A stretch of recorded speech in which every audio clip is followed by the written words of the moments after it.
So I want to talk about what you mean by welfare state. And you said that the United States has bigger military than Europe because Europe is so used to having welfare state.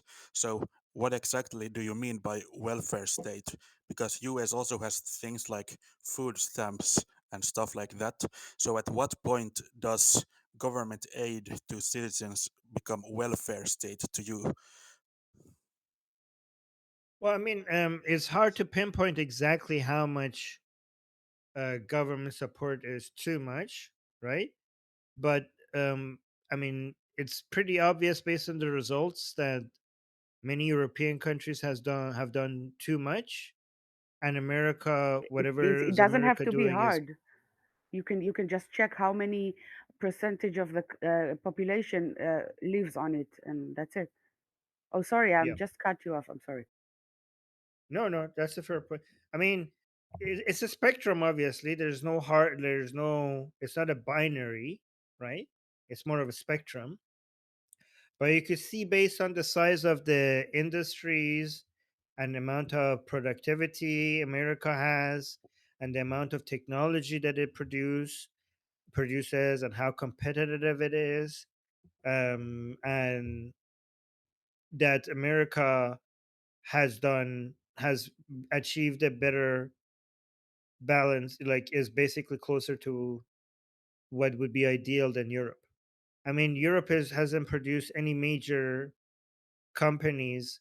I mean, for example, just one company in the US right now is bigger than the entire economy of Germany, which and Germany is the biggest economy in Europe, which tells you something, right? It does, yes. Yeah. It's really pathetic when you really think about it. I mean, we've been protecting them for decades, and they've taken advantage of that by just constantly decreasing their military spending over the decades, including the British. The British once had a very mighty military, and they even faced Germany alone. But now they could uh, they wouldn't they wouldn't even come close to being able to do that now if another threat such as that came on the horizon. It's ridiculous. Right. Yeah. Um by the way, Digital, you have some really good points. If you could, your mic is a little bit hard to hear sometimes. So if you could improve that, it would be really good because I Yeah. really like the points that you make. Yeah, yeah. Um, and also it's just yeah. Go on. Um, I just said thanks. I'll Yeah. see what I can do. Thanks. Thanks. Yeah, one thing that Go I on, would, Francis. yeah, Yeah. Go on. that France is an empire, yet colonies is just now starting to detract. Is a big military power, and also other nation states are more powerful than you give it credit for. Finland resisted the invasion of the USSR.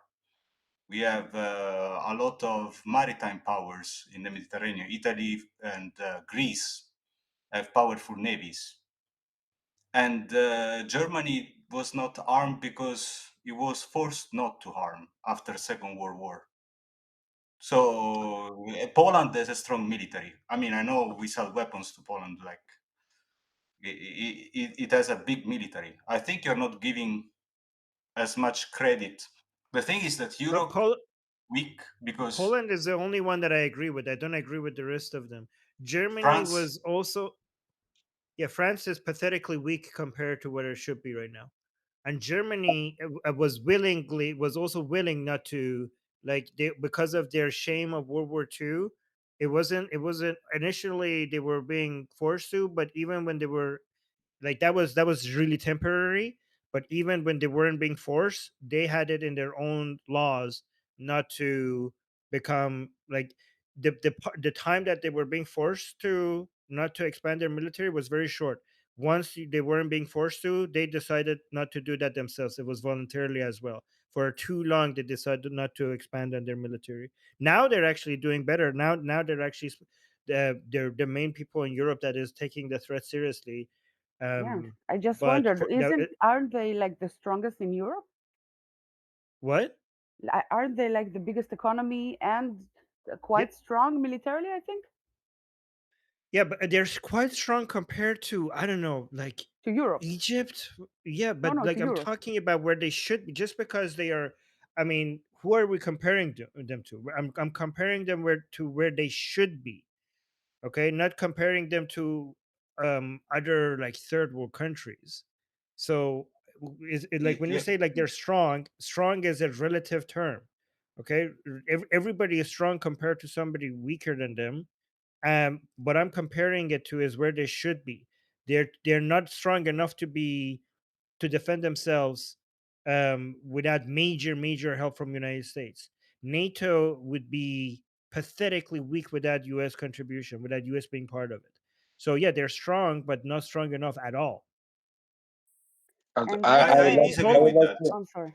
Yes, Sorry. go on. Go on, go on. Go on, Asi, you wanted to say something? I would like to refine it a little bit, because Francisco had a good point here, but I would like to get into specifics, because you mentioned, for instance, you mentioned Poland, Finland, and Italy and Greece. Leaving Poland and Finland aside, because Poland always knew that trouble is going to come, and Finland figured it out just not long ago, and they are acting accordingly. But you gave also the example of Greece and Italy, and if you really want to break it down, every European country do have some qualities that will basically connect to the other country, and together they will get over the threat. But each of these countries do not have a standalone country which is sufficient. And UK is the winner of this. UK is completely incompetent today, army-wise, due to lack of servicemen. They don't have manpower. But this is Europe is in a problem. I wanted to say the thing about welfare state is that it sounds very nice. I agree, but it ends up with huge debt, and it ends up with some collapse, and the future generations need to pay for the earlier generations. This money for the welfare state has to come from something, from somewhere, and it doesn't work. It can only work in like small specific places, like I'm not sure, it's one of the three, Denmark, Sweden, and the third one, what is it? Norway. Yeah, one of them has like specific case where it works, for now at least, because they're so small in population. So they have like those other social stuff that fits it, but it's not working, even if you really want. Can I say I agree with you a lot. I will tell you something about welfare states, but before to back up. By the way, I don't know much about Finland, but when it comes to Poland, I know that they are different, and they have been they are always an example of how to take the Russian threat seriously, unlike many other European countries, right? So Can Poland you is a blame great them? example of what. Yeah, Poland is a great example of how Europe should have been behaving.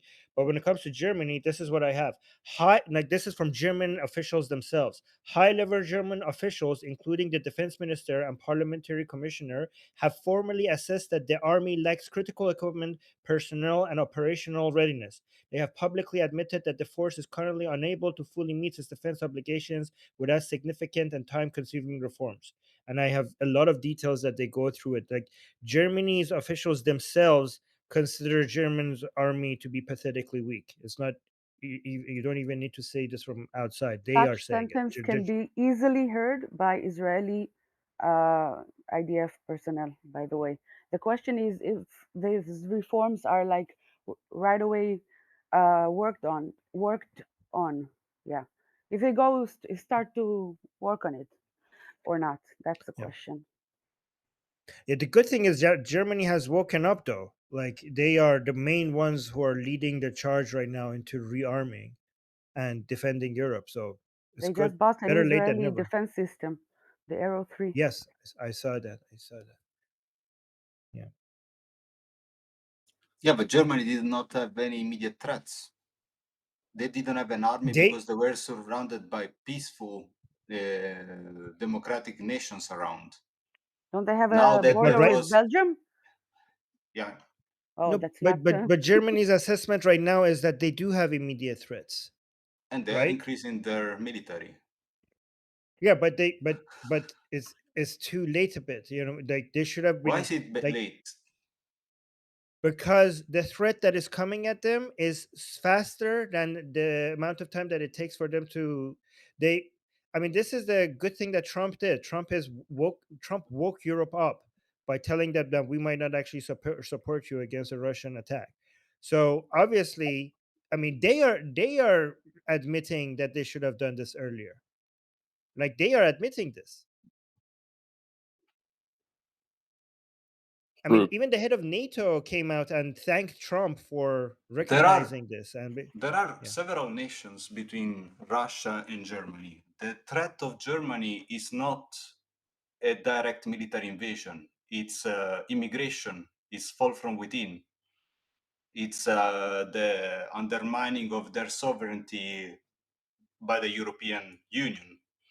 The problems of Germany are not a direct military invasion. It's not They are either not or. They don't It's need not to wait either for or. it to be on You the could have border. more than one That's good threat. that they're You waking could up have more early. than one threat. Yeah, but direct military could- invasion is not a big threat to them. No, who talked about direct Russia could be By a the way, threat about to Poland, Germany. people keep saying that wait, they one are. second. Okay, yeah. No, you go ahead, Kathleen. No, you. No, you. No, I'm just saying that a military threat is not always a direct invasion. So we have many other forms of military. This is the reason why Germany just bought a major defense equipment from Israel, because right now Germany's evaluation is that Russia is a major threat to them. So this is based on their own analysis. I agree with you that migration is a bigger threat to Germany, but that doesn't mean Russia's military action is not a threat to Germany. And yeah, go on.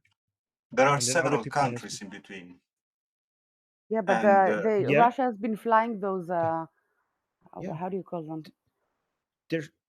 There are several countries between Iran and Israel, but Iran is the Islamic Republic is still a major threat to Israel, even though but there are countries militias between them. around Israel, financed by the. No, what the are main militias the in main Poland? threat of the Islamic Republic to Israel is its missiles. It's not. Let's define a threat. The militia. Yeah.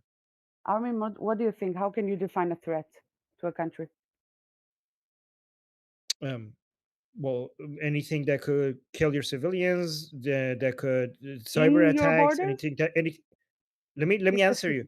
Oh, sorry. Yes. Anything that could threaten the lives of your civilians, your economy, your stability, cyber attacks, viruses, espionage, intelligence operations, social media, division, migration, mass migration. Yeah, Dajjal, you wanted to say something? Yeah, I was just going to say Germany's biggest threat is migration, but a strong military is essential for dealing with that as well, because it's going to get to the point to where they're going to need to use their military upon an insurgent Muslim population once it gets to a certain point, because we're past the point of no return as far as an Islamic attempted takeover is concerned. We're past the point of no return when it comes to having any sort of peaceful resolution. We're going to have violence. And the Germans are going to need a strong military to deal with the insurgent Muslim population that's going to rise up. That's just the bottom line.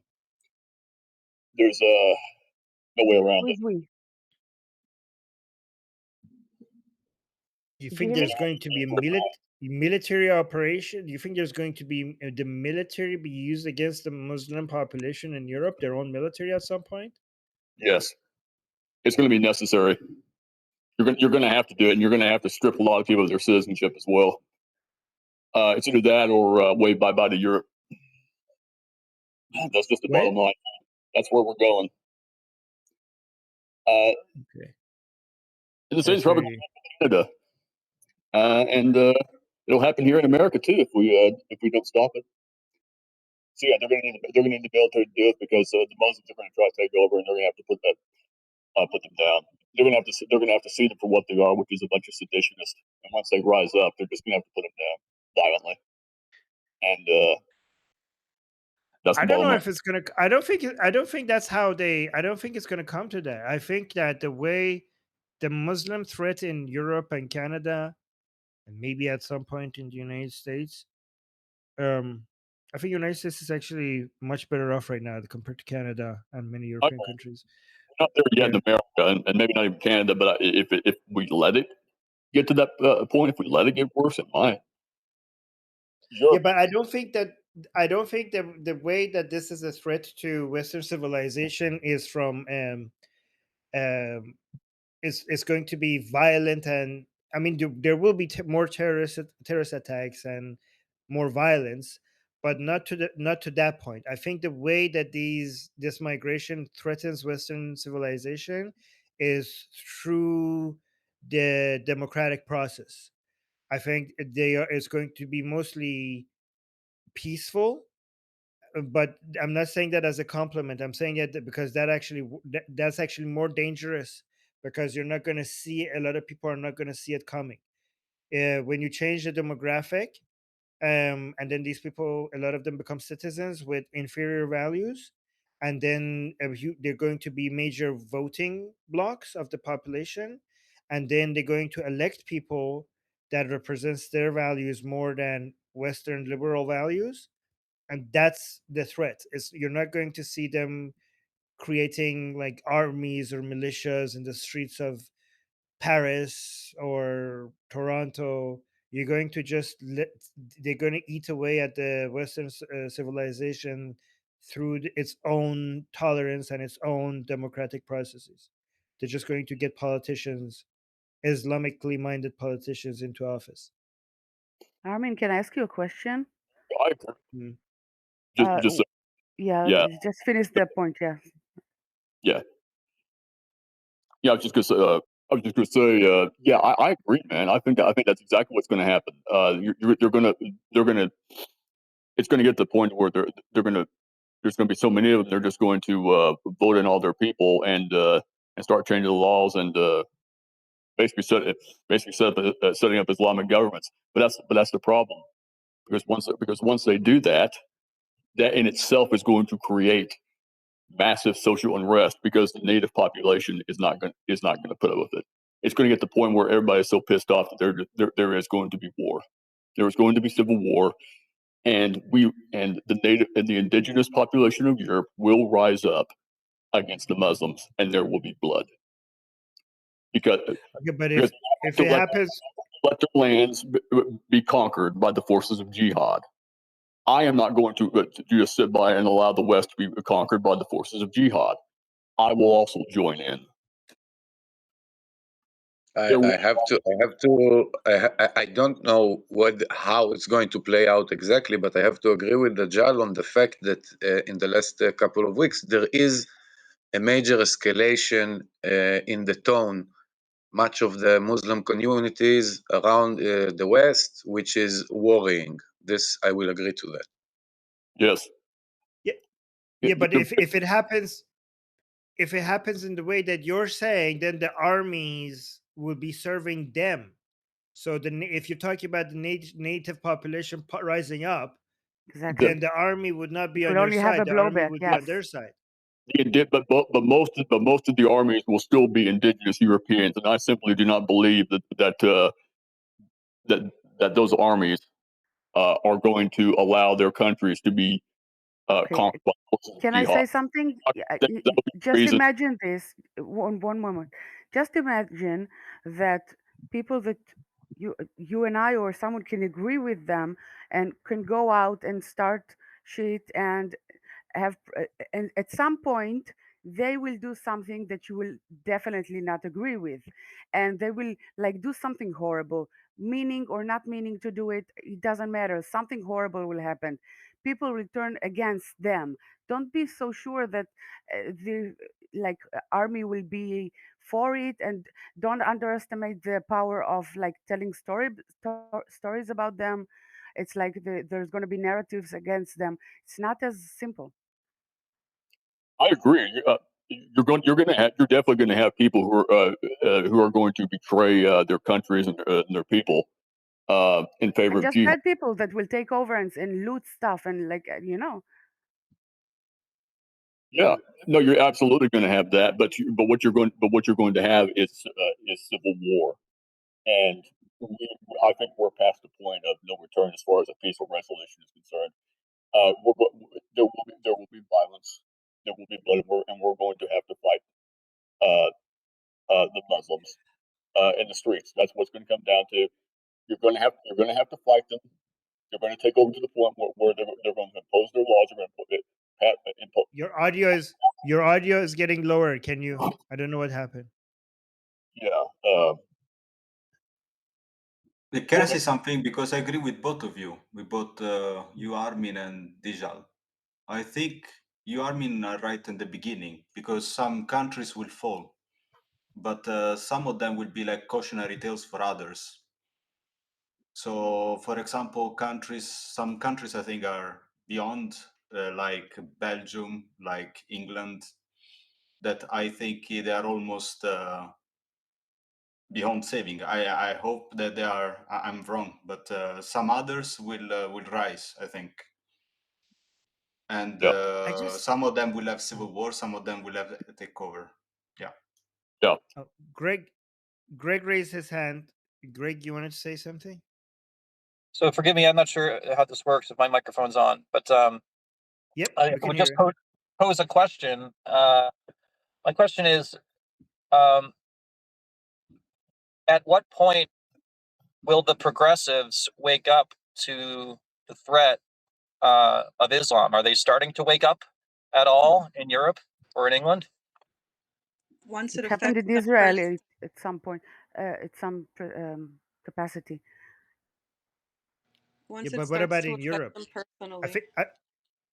I don't think Go so. on. Change it my has name. to You have a hit them response to this? personally. Like it has to hit them Personal. right in the balls personally for them to actually care.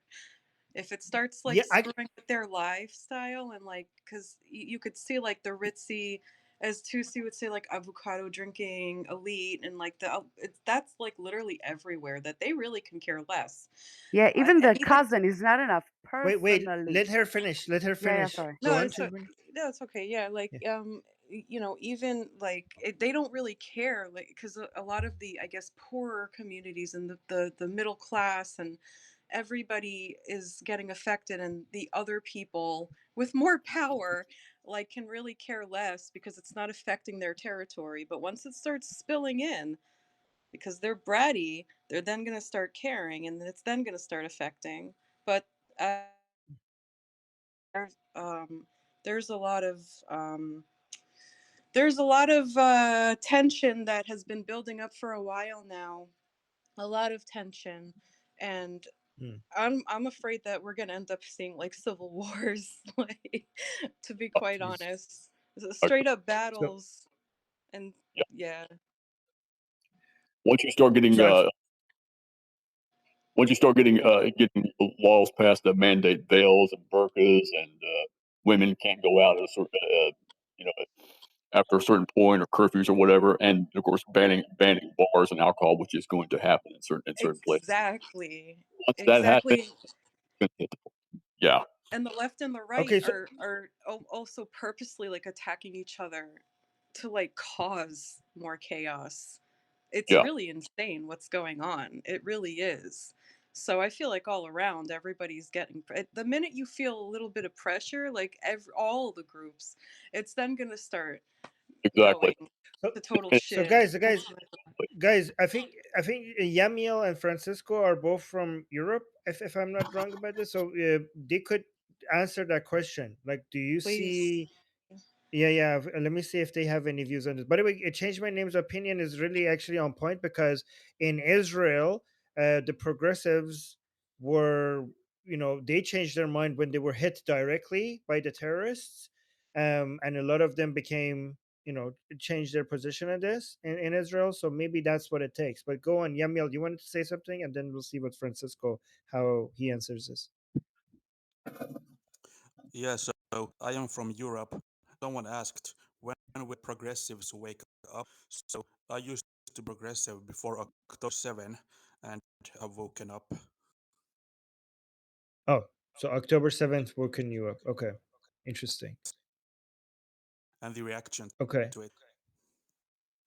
interesting. Okay, Yeah, and Francisco?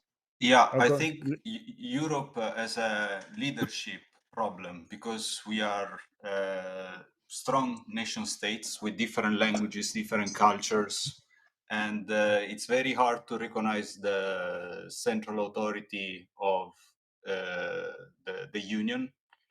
And there is a lot of conflict that goes on in there. There is like a parties that wants to limit the power of the central organization, and some leaders that want to strengthen the power of the central authority. And that's where the attack will come, because they don't recognize borders within nation and outside of nations. Ursula von der Leyen said there is no difference between South Europe and North Africa, for Oh example. my God. So the attack will come from the central authority. That's why I'm not pro a European army. And also they try. I posted in like a list of attacks that the European Union gave on politicians and political parties in Europe. They cancelled now the election in Romania. They attacked Le Pen, tried to silence her, AFD. They removed, I mean, I don't like Berlusconi, but he got elected democratically and he got removed during the financial crisis. The same happened in Greece. So the democracy is with a caveat in Europe. And when it comes to stop immigration, I think the main threat will be all those humanitarian laws, organizations, media, the associations like the Red Cross, like the Catholic Church and the Pope. So those are actually, I think, the main threat, because the problem is not military, it's not the force, because everybody could deal with the problems. It's actually very easy to turn boats around. It's not. It is not a matter of strength. It's a matter of will. It's Brussels. You should bomb them. The Oh my God. Macron, Starmer, a very weak consensus within their own countries. Somehow they are elected there. I don't know by what miracle, but the Europe looks weak because the leadership is weak and is yeah, not united. That's my assessment. right. It's all rigged. The elections are rigged. It's absolutely the problem is the government itself. It's the charitable organizations, and it's the European Union. The enemy is the European Union. It has to go. Period. They all have it. They all got to pull out and then reclaim their national sovereignty. If you don't do that, you're fucked. It's as simple as that. And it's not just the Muslims you're going to have to deal with. Either you're going to be fighting the far left on the streets too, the Antifa types, all of that, and that's also going to require cops in the military to deal with too. At a certain point, it's inevitable at this point. You're just going to have to prepare for it, and that's that. Okay, I saw Kija wanted to speak, but before Kija speaks, I just want to say, guys, I know you're guys joking about bombing, Brussels. I know that was a joke, but please don't make those jokes because we don't want to lose this platform. So just in case somebody like looks into this and think, oh, we're being serious, so don't, even if it's sarcastic, don't make any recommendations of anything that could be considered violence. You could talk about your predictions about what's going to happen, but just so that we don't lose this platform, just be careful with what we're saying here. Okay, I so agree, and I want to say publicly it was a joke. yeah, thank you. I know, of course I Don't know he's bomb joking. Brussels. Okay, don't. Okay, it's fine. Okay, Oh, don't say all it right. again. Yeah, So sorry. Sorry. that's Okay. okay. That's okay. Okay, and I also saw after Kija Visaves. I don't know. Geralt, just call me Geralt. Geralt. Okay, so Kija, you go ahead, and then Geralt. By the way, guys, if Yeah, I want the to. only time you need to raise your hand is if you're finding it hard to get in, you could raise your hand so a mod could help you get in. But other than that, you could just open your mic and try to get in. Go on, Kija. Okay, thanks. I want to talk about two different things here. In the social level, the thing is that when we ask like white European people that why you don't say anything about this situation or why you don't complain, they are like because if we talk about it, they will label us as racist. That's one thing. And the other thing is the birth rate. The birth rate between Muslims are, I don't remember the exact number, but it's way higher than the white native European people, which can be dangerous for the next generation, I think. If it continues like this, 2 generations from now, the most population of Europe would be Muslims. Okay. Yeah. And then Geralt.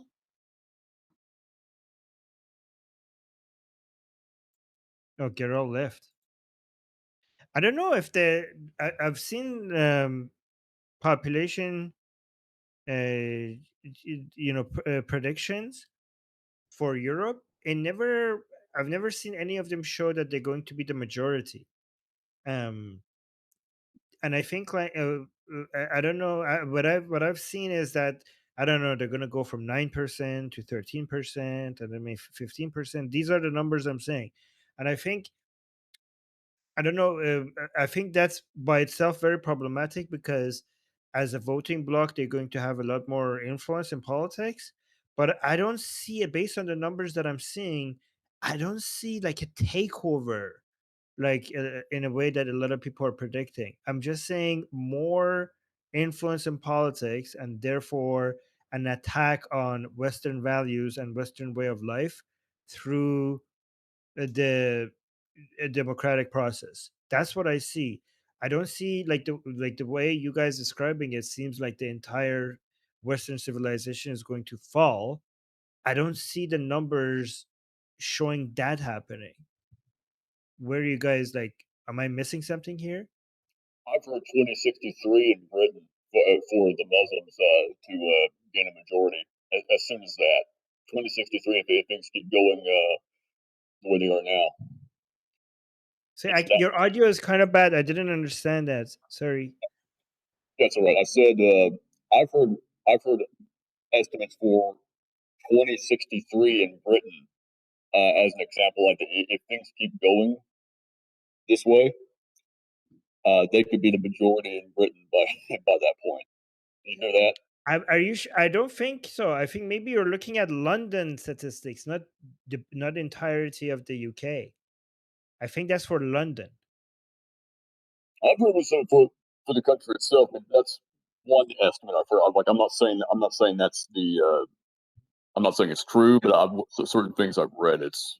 It could be that bad if they keep going at this rate. But we'll see. Yeah, yeah.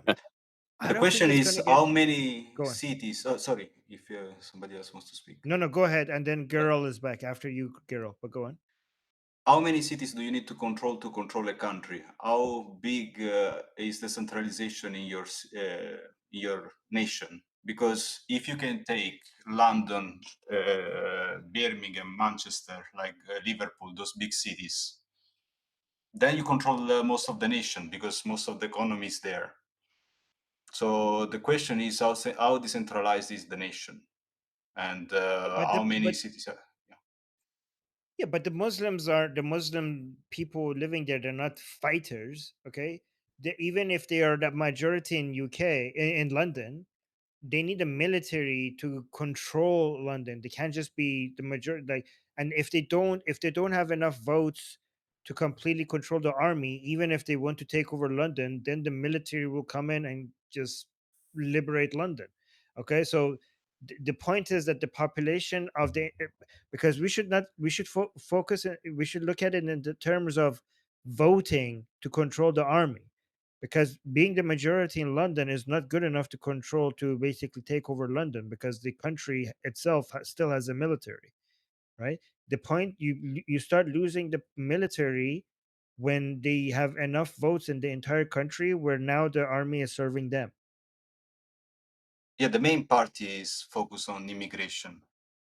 That's what you need to mask Islam with like Mandani does, and then you win the election, and then you have the guns pointed where you want and allow Yeah. takeover.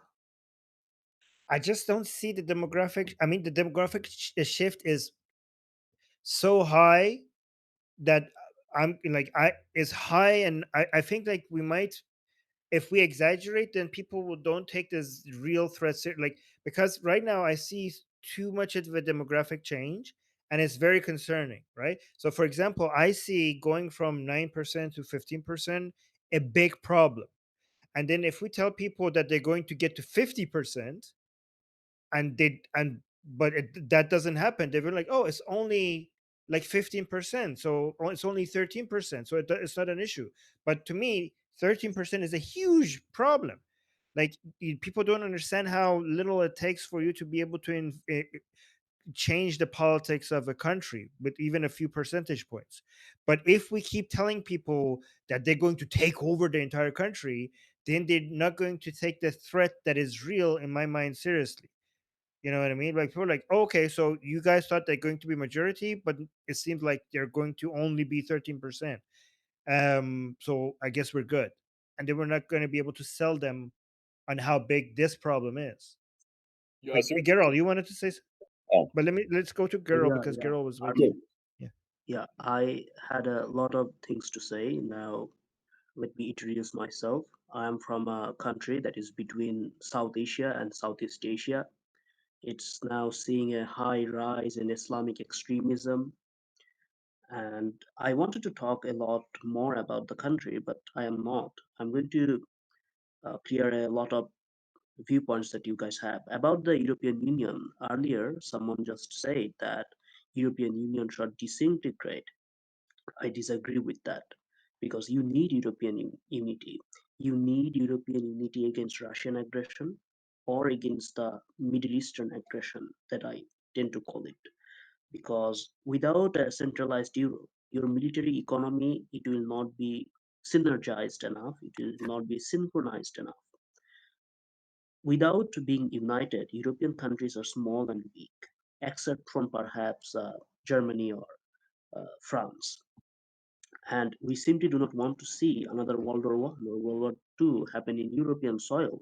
So unity is a must. As for the population, many here thinks that Muslims will outnumber Christians or atheists in the West, but it's not the case. You see, Europe will not see Muslims taking over. But yes, the Muslim number, population percentage, it will increase. But the thing is, if the birth rates increase for white people or for the Christian or for the atheists, then it can be mitigated. I mean, Muslims under 10%, that will not be a big of a problem. Also, there is a misconception that most European Muslims are radical. It's not true.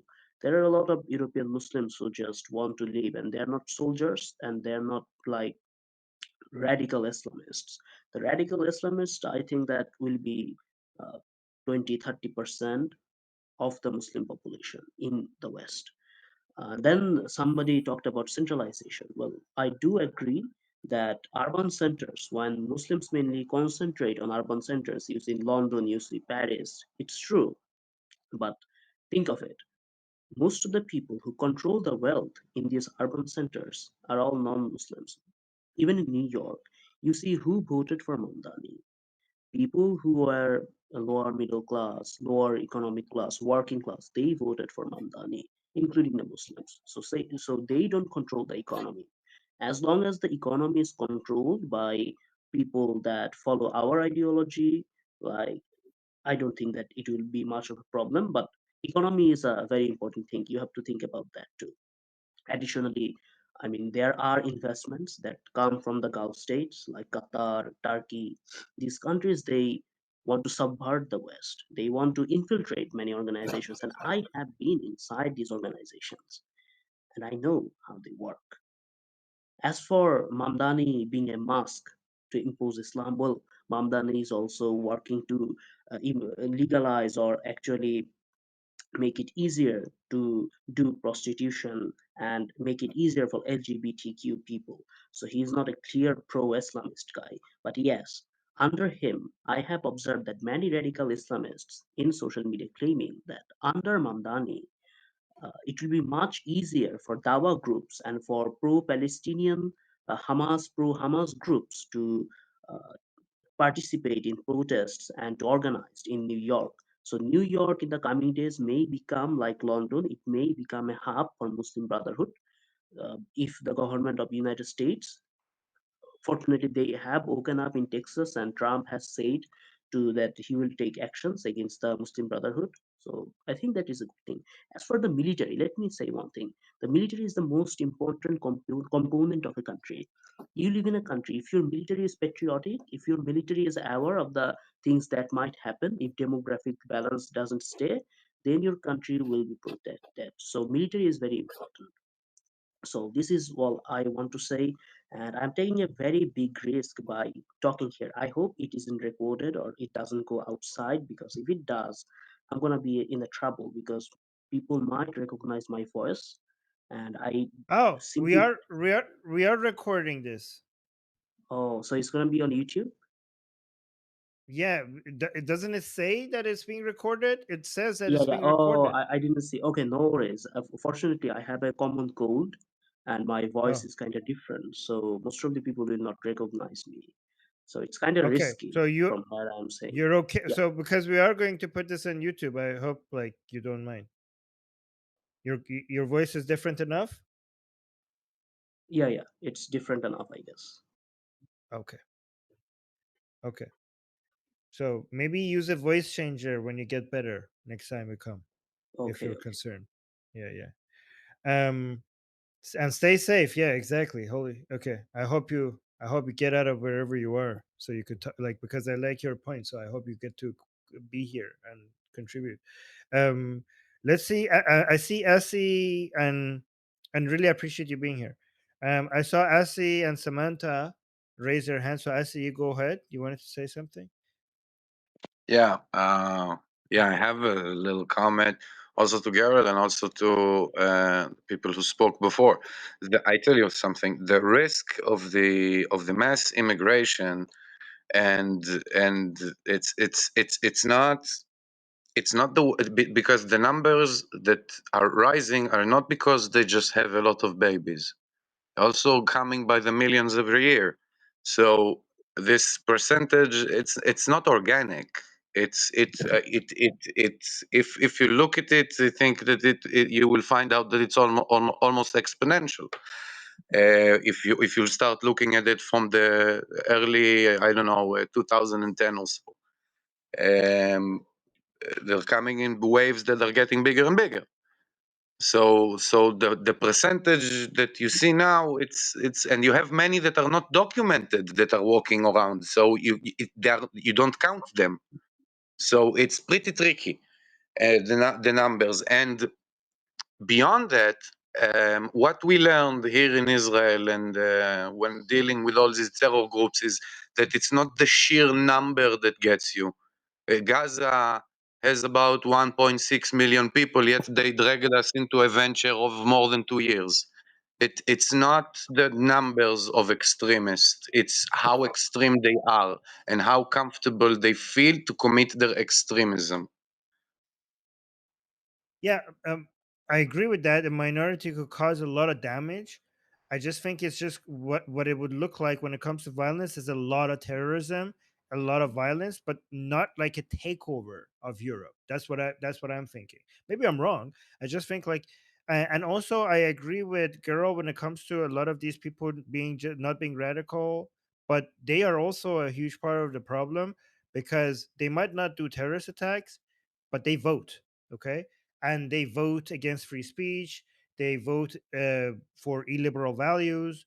They vote for isolationism. They're anti-Israeli, anti-Jewish. They vote for socialist. Again, I don't see I don't see Mamdani much of an Islamist. I see him more of an social, like a leftist, which is even worse. And many Muslims will vote for a whole bunch of socialists because they just come here because they vote for because they're the ones who let them in, and they also get a lot of quote unquote free shit. So a lot of Muslims will vote these people in, like Mamdani kind of people in, which will make the economy weaker. So even I would say the non-radicals are more dangerous than the radicals, because the non-radicals seem to be non-threatening, so they're a good they are often used as a way as a reason for why they should be allowed in, because look, they're nice people that are not doing any violence. And the problem with them is that they're actually more dangerous because they provide more excuses for more of them to come in, and they vote, and I think every vote is more dangerous than every bullet or or bombs. The way they vote, at least. Deborah, so I saw Samantha was raised her hand first, and then after Samantha, Deborah. Yeah, go on, Samantha. I mean, Aaron just said a bunch of things I was gonna say. Where, yeah, like I don't think Mandani himself is an Islamist, but I think he's certainly a Muslim supremacist. Like, I think anytime there's a conflict, he's always going to side with the Muslim. So, like, if there are Islamists, he's going to shut any criticism of them down as like racist and Islamophobic, and that is a problem. He's going to help encourage people to vote for Islamists because they're Muslims, and you know like think about it from this perspective. I don't think the average leftist in America wants, Sharia law for Israel, Palestine. Like, I don't think they necessarily want, like, they clearly want Israel to not exist, but I don't think they necessarily want to see a Sharia hellhole there. But, like, they're willing to, shut any criticism down and insist that that won't happen. And I think it's kind of like that with a lot of like Muslims, where it's like, they're gonna shut down like any, like, you can't raise any fears of like Sharia law making its way in, because they're gonna just have it like labeled as Islamophobic. So, it provides a cover from that perspective. Exactly. You nailed it. Perfect. Okay, that's good. And then Deborah. Deborah? Oh, hi. Can you hear me? Hey. Yes, we can hear you. Okay, awesome. Glad Sorry, to I have you here. joined late. But- I needed By to the way, comment about. by the way, guys, before you speak, guys, Deborah is an expert on Islamism. And the reason is that she was an Islamist. Okay, she converted to Islam, and then she didn't become an average Muslim. She was married to one of the high-ranking people in Hizb ut-Tahrir. So she was in the Islamist world. So she speaks about Islamism with an authority, with a level of authority and knowledge that the rest of us don't Yeah. have. So go ahead, Deborah. Yeah, I wanted to comment on when people talk about moderate Muslims, because, like Armin said, they're the dangerous ones, because they're the ones that people look at and say, look, they're not bad. They're okay. But do you know what? Every single moderate Muslim will always side with the Muslims, no matter what. Those were the ones all protesting in the streets for Palestine. Those were the moderates. And not only that, the moderates, even if they don't believe in, like, let's do jihad and take over the world, they all honestly believe and think it's funny that they are all outbreeding us. That's how they talk. So I'm telling you, like, the way they talk with each other is much different than with when they talk to the rest of the public, because Muslims are taught how to behave in Western countries. There's specific ways you behave.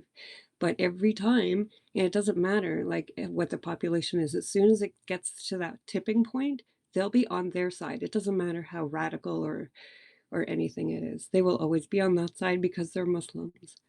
And if they're not Muslim, like a lot of times they're not Muslims, they have no clue about Islam. But as soon as they look into it, they'll either become a more radicalized Muslim or they'll leave Islam. That was my experience. I did 12 years I learned all of my Islam through political Islam. So, yeah. 12 years of what? 12 years of being that Islamist, You were, Dawa. oh my God, I forgot Yeah. you were 12 years in that Yeah. cult. Oh my I God. did 12 Holy years. shit. Yeah. Okay. So, Wow.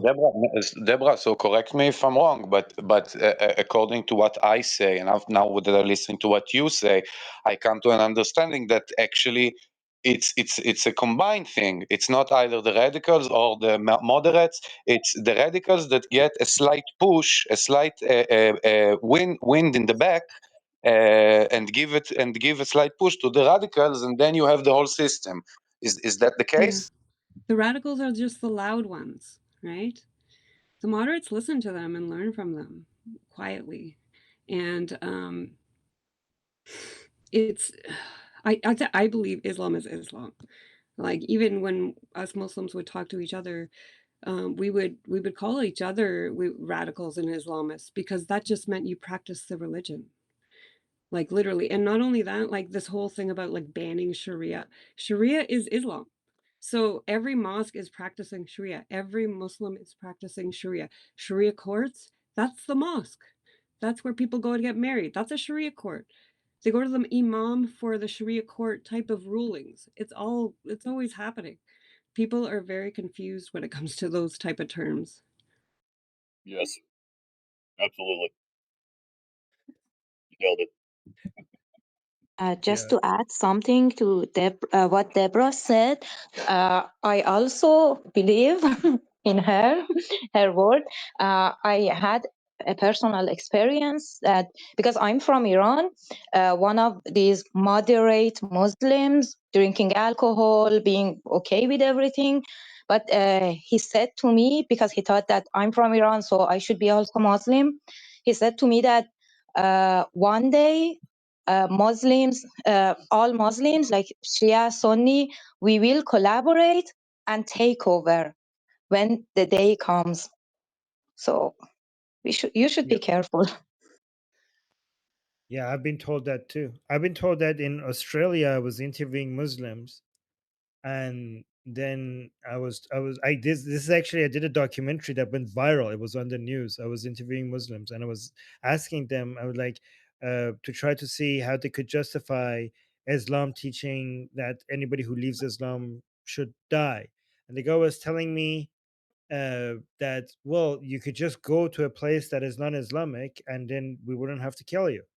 And they're like, but didn't you just tell me that Islam will dominate the world at some point? Then where would I go then? And then he smiled and he said, like, well, then you have no place to go. You die. Like, fuck. I have that on camera. It was pretty insane. By the way, like, me and Kija are both from Iran, and I keep telling you guys that I don't see this happening to Europe. Okay, like I can, like you guys are saying, it's going to be a civil war, and they're going to be takeover and stuff. And but I am mindful. Like I just, like, when I look at the stats, I don't see it going that far. But at the same time, I am aware that that's what people thought about Iran.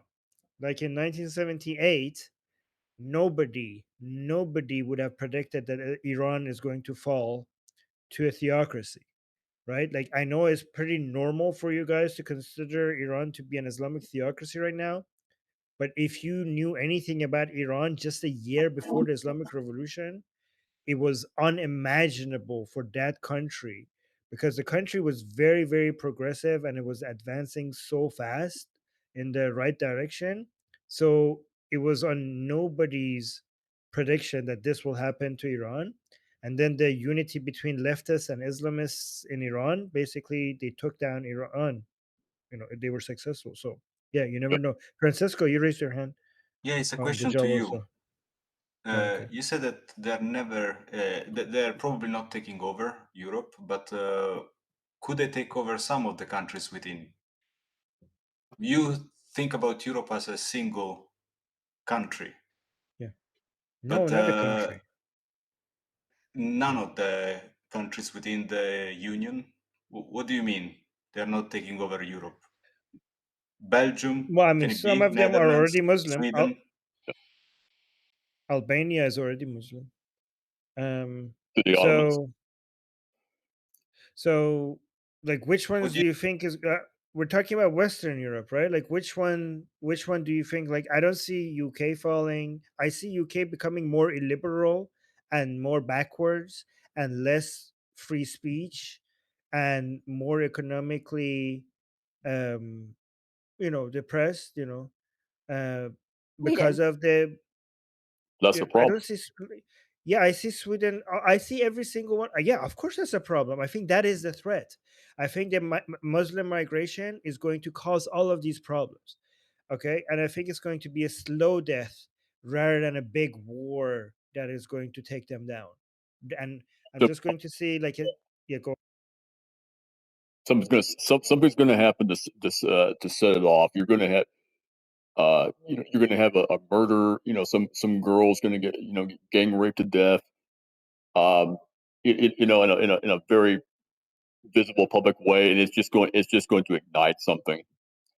And you're going to have a lot. You're going to have a lot of problems. It's just something's going to happen at some point to set it all off. It doesn't have to be a matter of Islam completely taking it over. It could just be something happening, setting it off, where you get something bad going down, because it's getting to the point where you're going to start seeing attacks against Muslims. Pure and simple. Yeah, I can see more conflict and violence happening. I can see that happening for sure. I Yeah. think that's pretty. Yeah, but I don't. But what I'm not seeing is basically a full on Sharia takeover. Like that's not what I'm saying. But yes, I completely could see more rapes, more violence, more backlash against the Muslims, and then a chain of violence happening, and many places becoming too violent to live. I could see that happening for sure. I'm just not saying like yeah, for sure. Yeah, Gerald, you wanted to add something? Yeah, go on first, Joel, Yeah, and then Armin, okay, go. can I talk? Yeah, go. Oh, what? Go ahead. Go ahead. But Okay, just Gerald, just wait a second, because I think that Joe wanted to. I think I cut him too early, because I think he wanted to add something. But let him finish then. Joe, sorry about that. I didn't know you wanted to go on. Yeah, no problem. No problem. Yeah, I was just saying that I think it's going to be a process. You're going to have a lot of things going down. You're going to have a lot of towns getting taken over. Not necessarily the entire country, but it's going to be bit by bit, piece by piece, and it's just going to build up more and more, and it's going to get to the point where you're going to have something where something's got to give. It's going to hit a critical mass, and then all hell's going to break loose. Essentially, I think that's what it comes down to. And as far as Okay. the moderates and versus the radicals, um, radical Muslims are the snake in the grass. Modern Islam is the grass that hides the snake. Yeah, yeah. I heard that phrase. I heard that being said a lot, and I do agree with it. Okay, let's go to Gerald, and then I saw also Asi raise his hand. yeah, Go on, Gerald. Armin.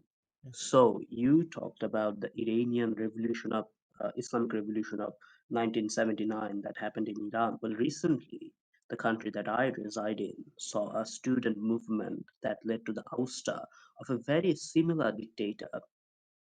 But after that, everyone was on the streets, especially the liberal, the secularized Western people too.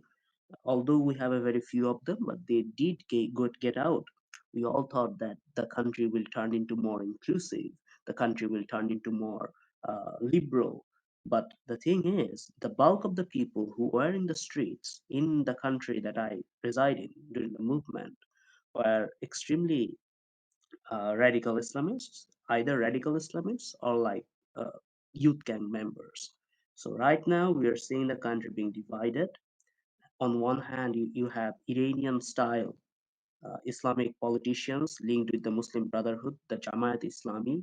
You certainly have heard of that. I mean, it's very prevalent in South Asia. And on the other hand, they are Muslim nationalists. There are Muslim nationalists in those parties, but they are nominally secular, but not de facto. So now the country is divided, and I am pretty much sure that in the next elections, the Islamists are going to win. And there's going to be more issue with India, as India is a Hindu country. So we can think that most of the Muslim countries, they are going to have a lot of conflict in the coming days. You see, Muslim civilization is a very peculiar civilization.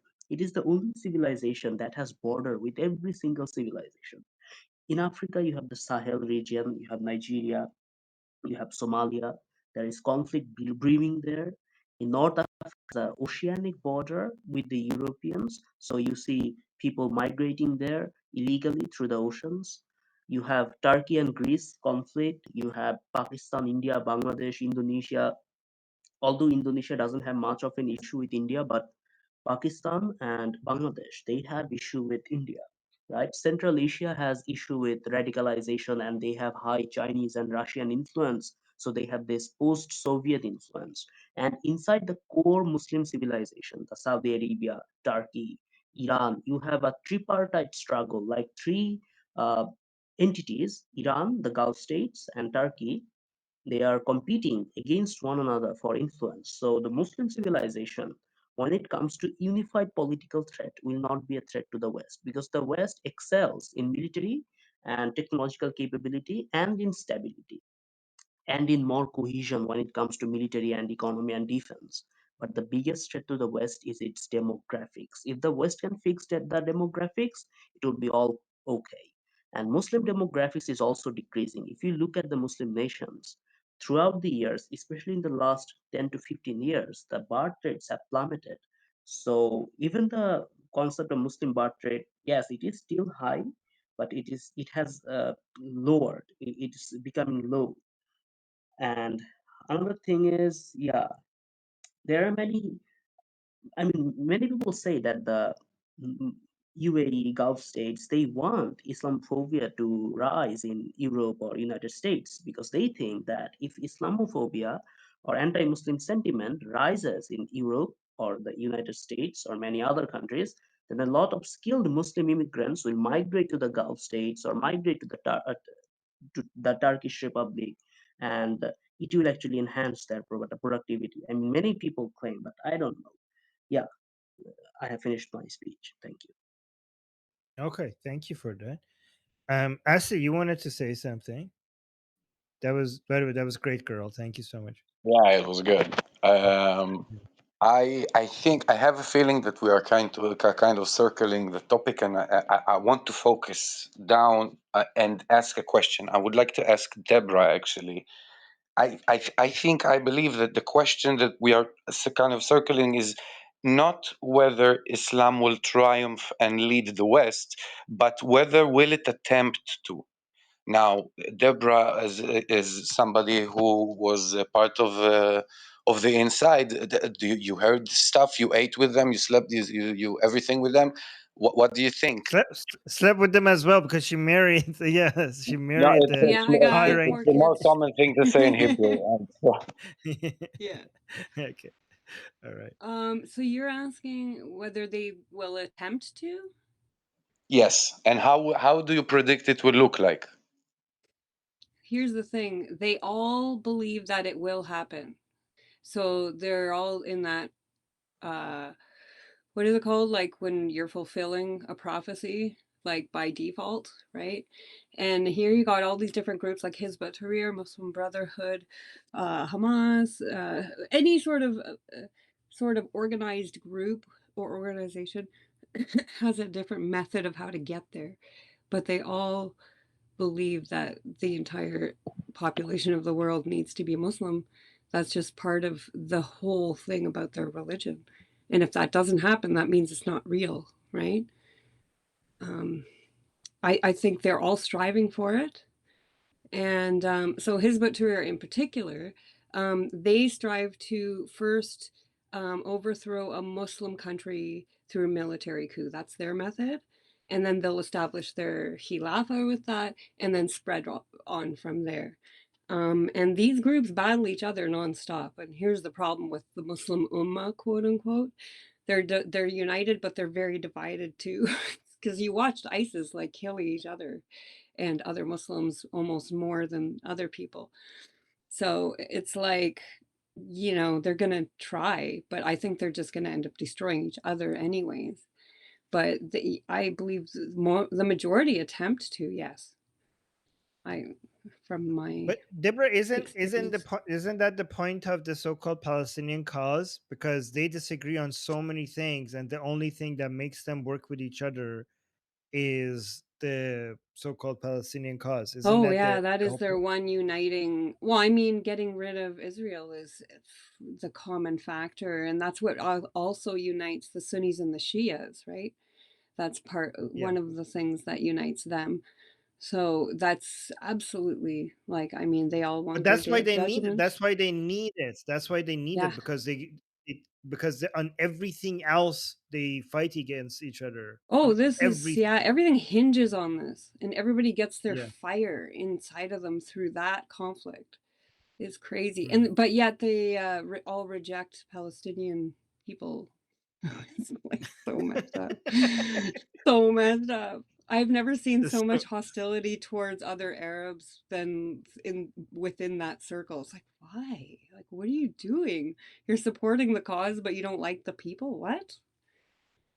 Wait, really? Crazy. Can you explain that? Hostility towards Holy cow. Palestinians? So I've been like, so for instance, I helped organize a huge Jordanian event here, and it was all Jordanian people, but they call themselves, they're the Jordanians, not the Jordanian Palestinians. Okay, they're very specific about that. The entire event almost unraveled and almost ended because one person that came into the event was Jordanian Palestinian. That's how crazy they are with each other, just in general. It's wild. That's just one instance of that. But they hate Palestinians They hate and the still Palestinians, they but they hate the love the Palestinians and cause. they love the cause. Okay. Oh yeah, amazing. it's Oh my wild. god. Why do they hate Okay. Palestinians? Yeah, well, yeah, good question, right? I asked that the entire time I was Muslim because I thought that was weird. Because they ruin everything whenever they go. Because let me, by the Wherever way, they change my name go. also. Wherever they go, they fuck everything Yeah. up. They go to Jordan, they've almost fucked up. Like they fuck up Jordan. They go to Lebanon, they fuck up Lebanon. Everywhere they go, Yeah. every time somebody tries to help them, once they go there, they try to topple the regime. They try to topple the same people that actually helped them. Okay, so they're so ungrateful. Can we send them to Ireland? To Look Ireland? what Ben Shapiro says about Ireland. leftists. No, Jordan. Oh, what? Ireland? Send them to Ireland. I'm saying Yeah, I that's, was gonna say. that's what Ben before- Shapiro says about leftists. Wherever they go, they destroy everything. Yeah. Yeah, and I was gonna agree with Deb before. Yeah, I was raising my hand before. Sorry. Yeah, go ahead. Yeah. So they're pretty much the black sheep, but it's overall always very, very tribal, where they just kind of attack each other regardless. Everything is always chaotic. The groups are very, very chaotic. I remember one story that I believe it was a Syrian girl or something like that, that a Palestinian person actually was in the West, and not like not extreme pro or anti really anything, but there was like a protest going on, and I guess they started having a conversation, and he was like, well, I'm from Palestinian background. She pretty much was telling him like, why the hell are you here? Like, you should be there to die. Why the fuck, like, why are you here? Like, you should be fighting for this cause. So it's like and it really hurts too, right? Because there are good Palestinians. There's good everybody, but you could see it. You could see like the narcissism and the people like in all groups, not just the Arab groups. Everybody is just like using them as a tool for their own benefit. and they just want them. They want them to die. They want them to die for this cause. It's awful. It Yeah. is absolutely awful, and you can see it too. Just even with the Arabic background that Deb probably is familiar with, I'm familiar with it growing up in the Middle East, and also here within like a Middle Eastern community, that there's always clashes, and you know, they just like differentiate from one another, like, oh well, they're from Afghanistan, they're lower class, they're not like our, I don't know, Arab Emirate group, and so it, you know, it could only like latch for so long. This Yeah. destruction to want to destroy Israel, it's very, very temporary, and everybody knows it. Nobody's stupid. It's just like they're trying to like find something to like, oh yeah, let's unite for this moment. But you know, the minute that's going to go away, whatever, they're just going to start attacking each other anyway. They already are. You see it, you know. Anyway, yeah, I just want to say that.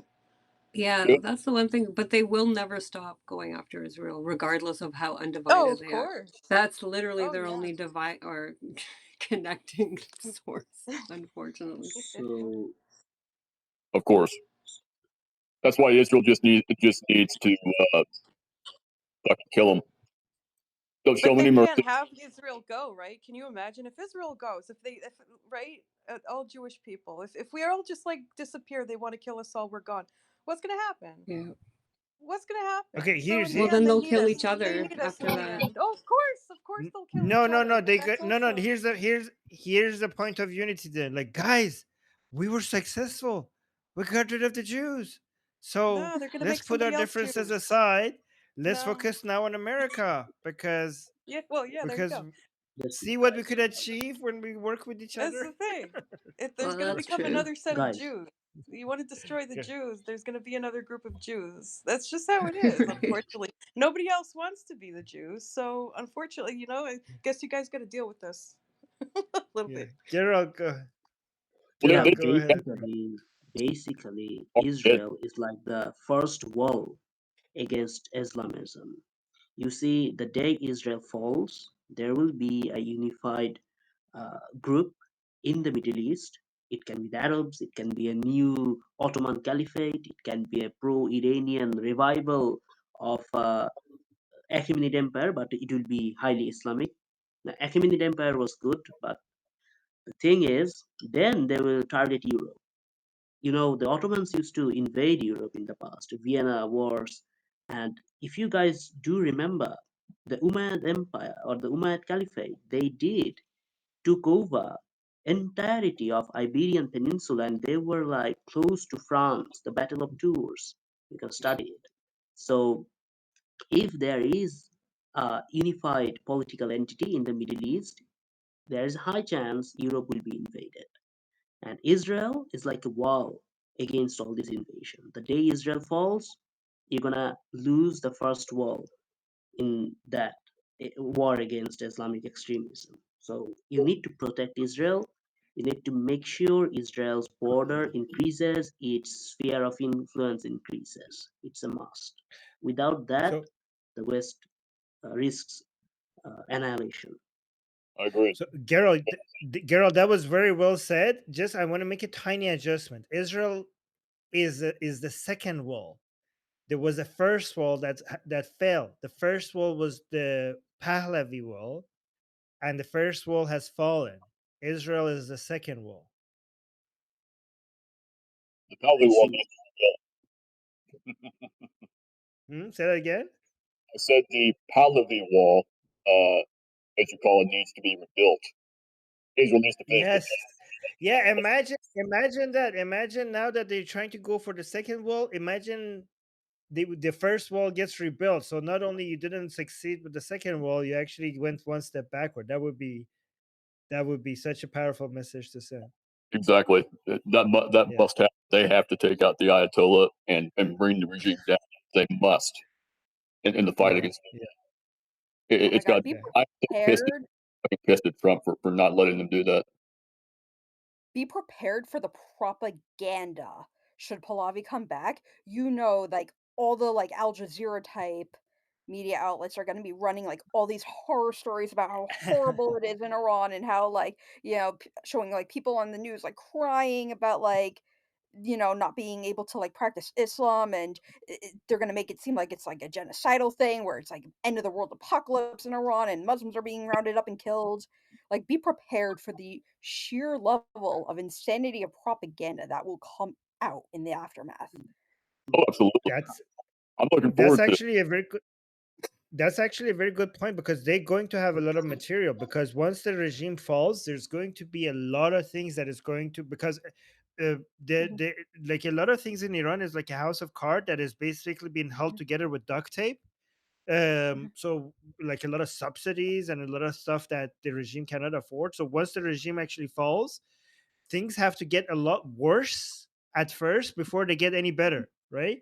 And because things have to get a lot of worse before they get better, a lot of people are like, "Oh, look, the regime fell, and we now have more poverty, more chaos, more." So this shows that the Islamic Republic was doing things right, because look, things are getting worse because of the fall of the regime. But But it's initially, not, things are going to get worse. Yeah. but like Iran's a huge country. Somewhere in Iran, in the immediate aftermath, there's going to be some like idiot who does some shit like vandalize like a mosque or like tries to like get Oh, yeah. inappropriate revenge. And like those stories, be prepared. Every single one of those stories is going to be like just blaspheme. Like, not is going to be like no, not that. I don't know the word. I'm trying to think. Like, what is it like projected? Like sent out. Amplify.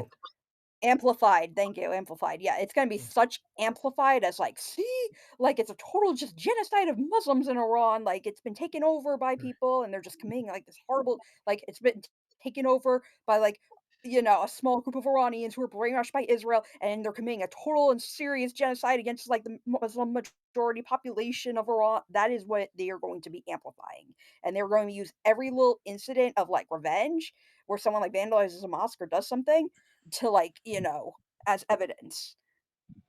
Yeah. Look, I mean, you've already had Iranians, like stories of Iranians Did like burning Qur'ans as it is, like Joel, your audio just turned very bad. I don't know why. It's hard to hear. uh, Sorry. so you I, I, can you hear okay, me? Gerald, yeah, we can hear you. Say your point. I think Gerald has been raising his hand for a while, but Google Yeah, make your yeah. point, and then My we go to. point is, Oh, Armin, oh, how oh. likely is it that the Iranian regime will collapse? Because I have seen the Iranian regime currently is trying to be a little bit liberal, like they're not attacking women right now for not wearing the hijab. It means that what my perception is that they're not trying to incite a revolution or a movement against the Islamic regime. I mean, the Islamic regime most probably thinks that they're going to need a lot of international help from China and Russia, perhaps, to at least sustain their regime, and that's why they're not pushing too much Islamic theocratic rules. But it doesn't mean that they're going to fall. And how likely it is that they are going to fall from the inside.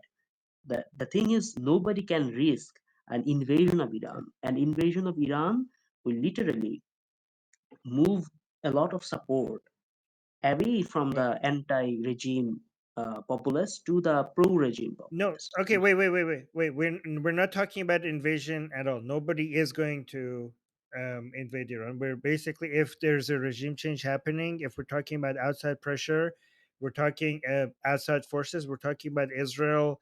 Not in like United States is not going to bring troops into Iran, and neither is Israel. United States, because it doesn't have the political capital for it, and Israel doesn't have the. Israel is really good with intelligence and air power, but when it comes to soldier boots on the ground, it mainly is able to operate in Gaza and Lebanon and maybe in Syria and in limited number, but it doesn't have the numbers or the capacity to bring troops on the ground for a country that it doesn't share a border with and is as big as Iran. It is able to do like uh, like individuals. What is it called when you have like commando operations of Special forces. individuals that special forces that go do special operations and stuff like that. but not to the point of invasion. So we're not at all talking about invading. We're talking about uh, weakening the regime from the outside, and then the Iranian people do an uprising. So with regards to the regime not enforcing hijab laws right now, first of all, this is because they lost that battle, right? It's not because right now within the regime there's a lot of internal conflict. And by the way, I follow this every day, so I know, like, I could talk about this for hours, but I'm trying to figure out how to do a two TLDR version of that, right? So the regime has two weak points right now. So there are three threats against the Islamic Republic. One is from outside forces like United States and Israel. The second is the uprising from the Iranian people.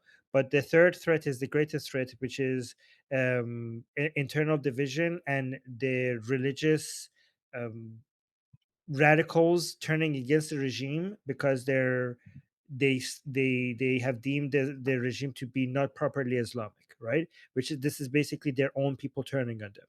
And the two things that they're very sensitive about is the fact that hijab laws are not being enforced in Iran right now, one, and two, the Islamic Republic is not showing enough force against Israel. These are the two main things that is turning a lot of Islamic radicals against the Islamic Republic. So the Islamic Republic is trying to do a rebranding, but it's hard for it to do that, right? So first of all, it has lost the Islam battle. So right now, the reason the Islamic Republic, their main reason why it's devastating to the Iranian people is not because of the enforcement of Islamic rules. They are unable. It's not that they're unwilling. They're unable right now to enforce many of the things that we consider Islamic rules on people's, like, sometimes they make examples of a couple of people because they need to satisfy the radicals so that the radicals don't turn against them. They do symbolic arrests just to show that they're doing something sometimes, but most women seem to just be going around without hijab because it's unenforceable, right? And also when it comes to Israel, they are desperately trying to do some terror attacks against some random Jews in some places around the world because they haven't done anything meaningful against Israel, and the radicals are getting really angry at the Islamic Republic. So they're trying to, like, they try to attack Israel's embassy in Uganda, and they even failed at that, by the way. Okay, so because they need to show something to the radicals so that the radicals don't turn against the regime. But their failure against Israel and the failure against Iranian women is both because of their inability to enforce it, not because they don't want it. But now that they have lost that battle, they're trying to sell it as something that they're doing it willingly to the international world to signal that we might actually change our behavior to do a rebranding. And that is horrible if it happens. So it's true that the Islamic Republic might survive um, through this process. So they're trying to here's the thing. This is my analysis, and this is not some, like, this is now everything I told you so far is facts, but now we're going from facts to my guess based on everything I've seen. My analysis is that they're trying to sell out Khamenei and basically offer him as a sacrifice to Israel to come and take out, right? To allow Rouhani to take his place. That's what they're attempting right now. And Rouhani and his camp will be people who will not enforce Islamic laws on, like before. Like, a lot of things will be free. They will not be um, taking actions against Israel or the West. And they basically want to offer to the world an Islamic Republic that is not a threat to Israel and will not be supporting proxies, will not be working on missiles, will not be enriching uranium, and would allow women to go without hijab, will allow concerts, and would maybe even allow selling alcohol or dancing in the streets and stuff like that. All of that would be allowed. Okay. And you might ask me, well, isn't that good? That's actually terrible. Okay. That is actually the worst case scenario. That's actually worse than what we have right now. And a lot of Iranian people recognize that that's worse. And the reason why that's worse is because Iranian people today are not suffering from not being able to from hijab. Iranians today are suffering for water outages, electricity outages, fuel prices, inflation, and extreme poverty like they have never experienced before, right? And none of that is going to go away if you just allow women to take off their hijab, dance in the streets, go to concerts. All of that, all of the main things that is harming the Iranian people is going to continue as long as the IRGC controls the, a huge portion of Iran's economy, and that's what they're trying to keep. They're trying to say that this rebranding attempt is basically an attempt to, like, guys, please don't. We will give you Khamenei to kill, okay, and we would use as an excuse to rebrand. Just let us, and us is IRGC. So Rouhani and Zarif and Arakshi don't have much power, but IRGC might use them as a mask for a rebranding. And their signal to the world is like, let us continue to control all our wealth and all the industries that we control in Iran, and we will stop being a threat to you, but just let us keep our power and our wealth. And if that happens, that is worse than the situation that we have right now, because right now, at least the situation that we have is that we have a potential to change the Islamic Republic. But if a successful rebranding happens, then the Iranian people will be stuck with the Islamic Republic for for many decades to come. But if they stop like being a threat, then they stop funding Hez, which means like they now have money to, fix things up in Iran. Yeah, but it's not about, okay, so it's not about having money. It's about, okay, so it's about how wealth is generated in a society. Okay, the way a society generates wealth is by having a very strong private sector, right? Which is free and competing against each other. Okay, but right now the IRGC controls, so it's the private sector cannot grow. The private sector cannot grow, and because it cannot compete with IRGC owned, with entire industries owned by IRGC. So everything would be command economy. Everything would be controlled. Sorry about that.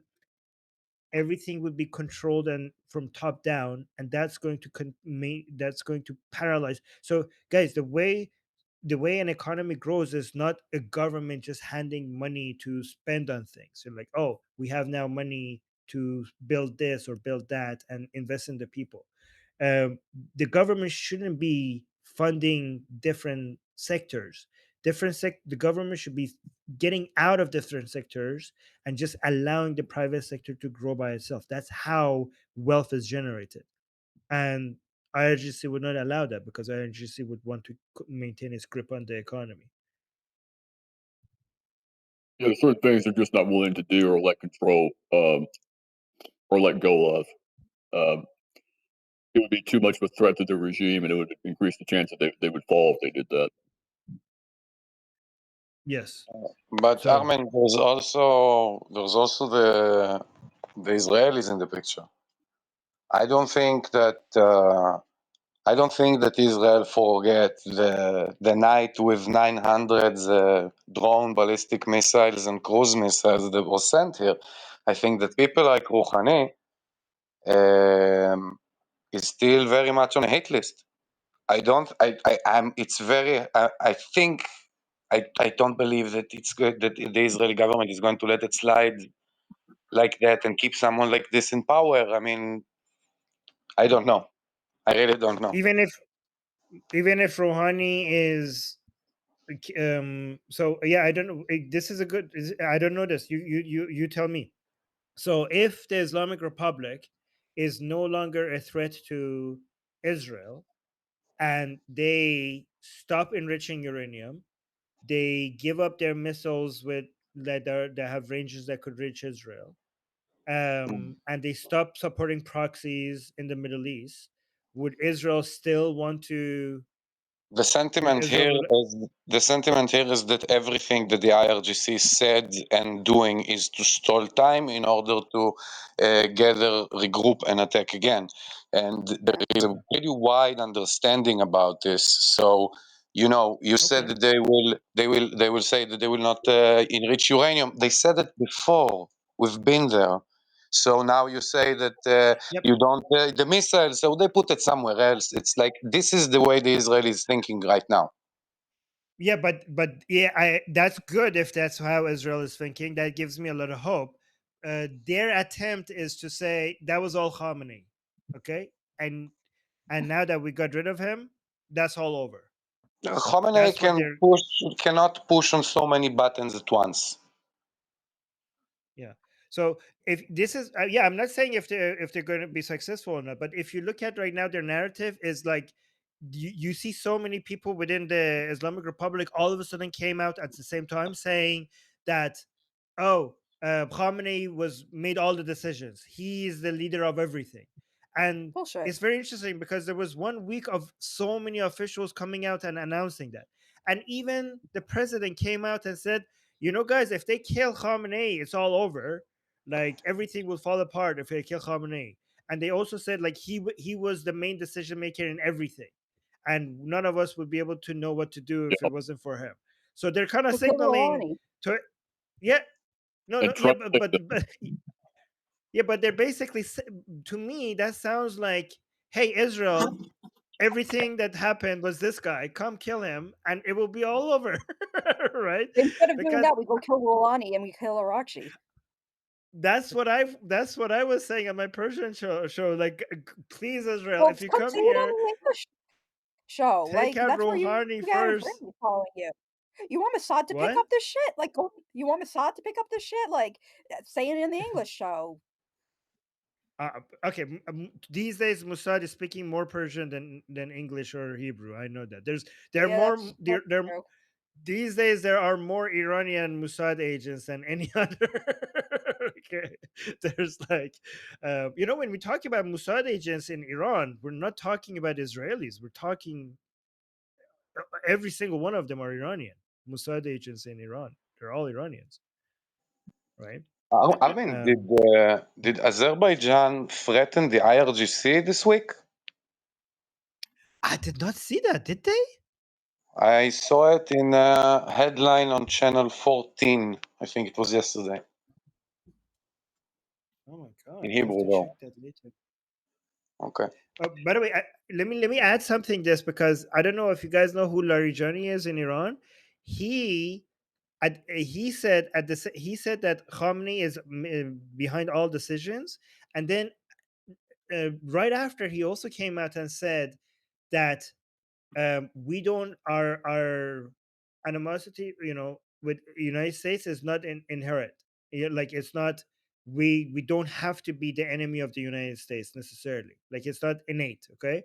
Which is interesting that he said that, because he said that only, I think, a day or 2 days after Khamenei said the opposite. Khamenei had a speech and he said that it is within our DNA to be the enemy of United States. So it's not like something that will change.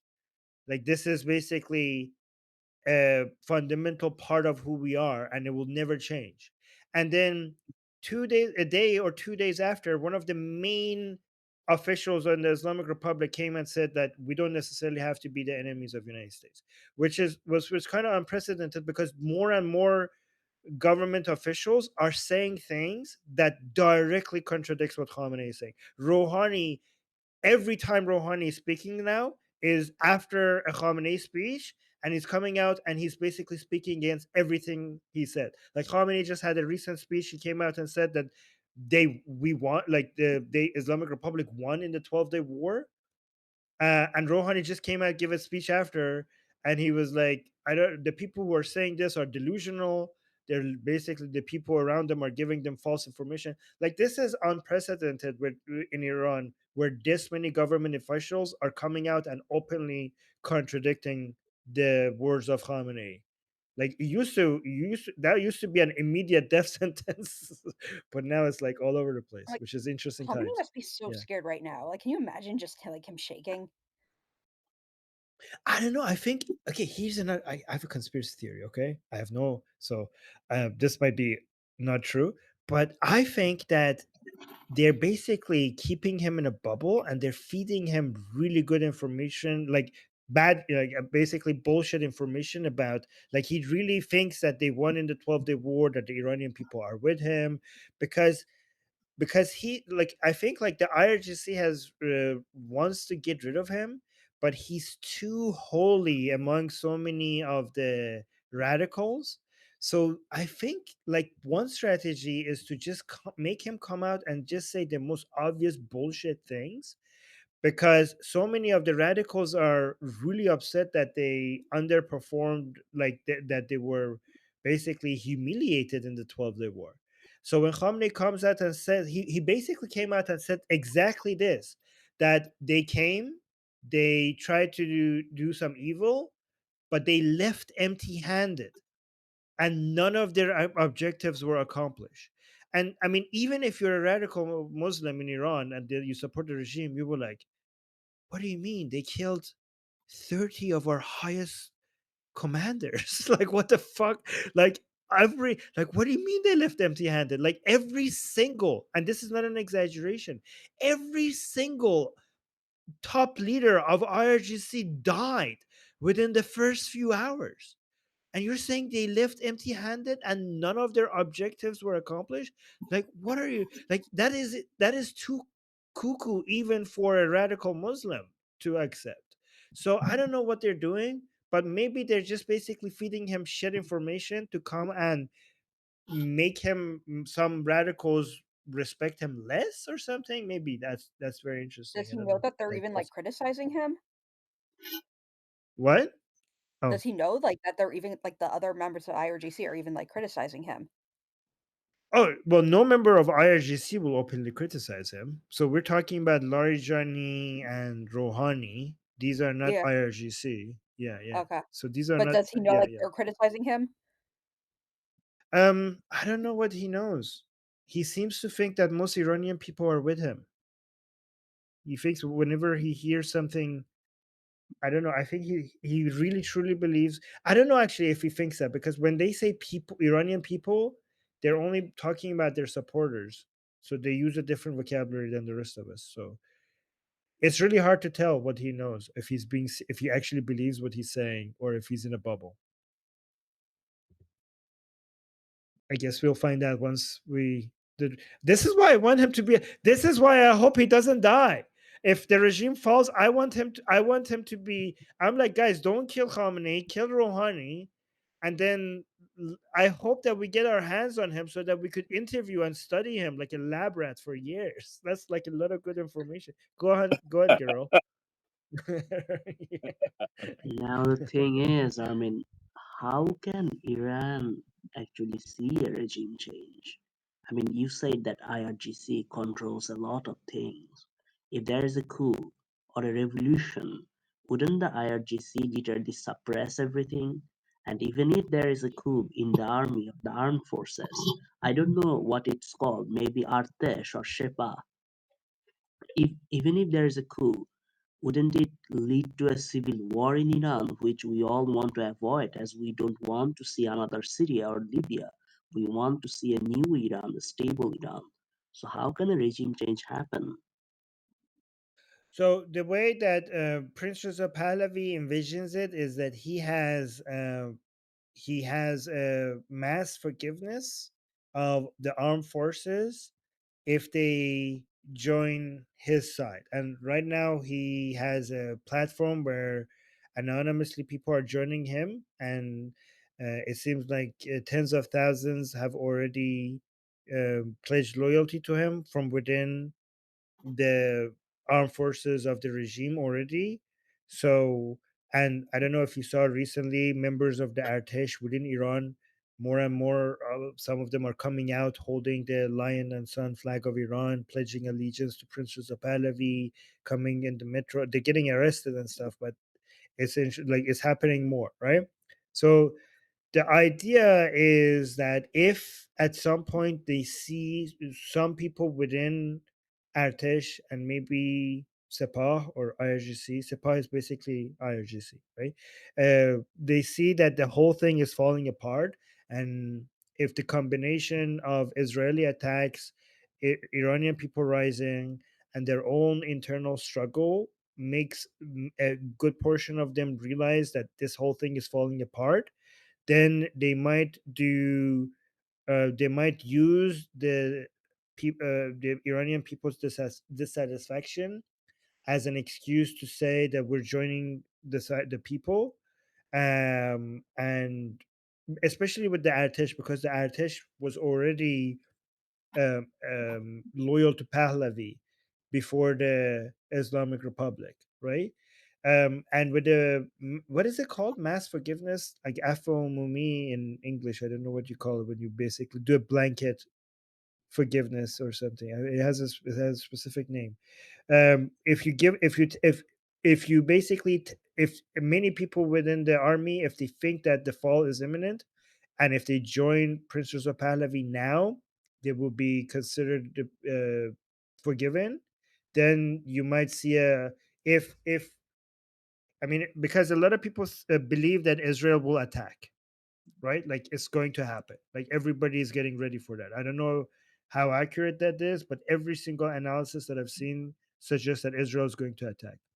And also, Iranian people, there seems to like a lot of anger is piling up, and we had mass protests already before because of uh, increases in price of for fuel prices, right? But now so many things are adding up together at the same time. It's fuel prices, water outages, electricity outages. So imagine if all of these happen at the same time, like or back to back at least. Israel attacks and kills more people from the regime. The Iranian people rise up because of all of this, because of water outages and electricity outages and rising prices and poverty and everything else. And air pollution. Oh my God, I forgot air pollution is killing like 40,000 to 60,000 people a year, just the air pollution, right? Because they're burning everything in. That's a whole nother story. Um, but a mass wave of protest, all of a sudden, if you want this to be less bloody, because if there's a huge mass protest and the armed forces don't join the people or don't pledge loyalty to Prince of Pahlavi, that's when it's going to get bloody. But maybe to avoid getting it bloody, maybe at some point when they see that everything is falling apart, at that point, if we have enough of them joining Prince of Pahlavi, maybe then the rest will give up, and then we will see a transition. At least I'm not saying it will happen like this, but that is the plan. Okay, Carol, go ahead.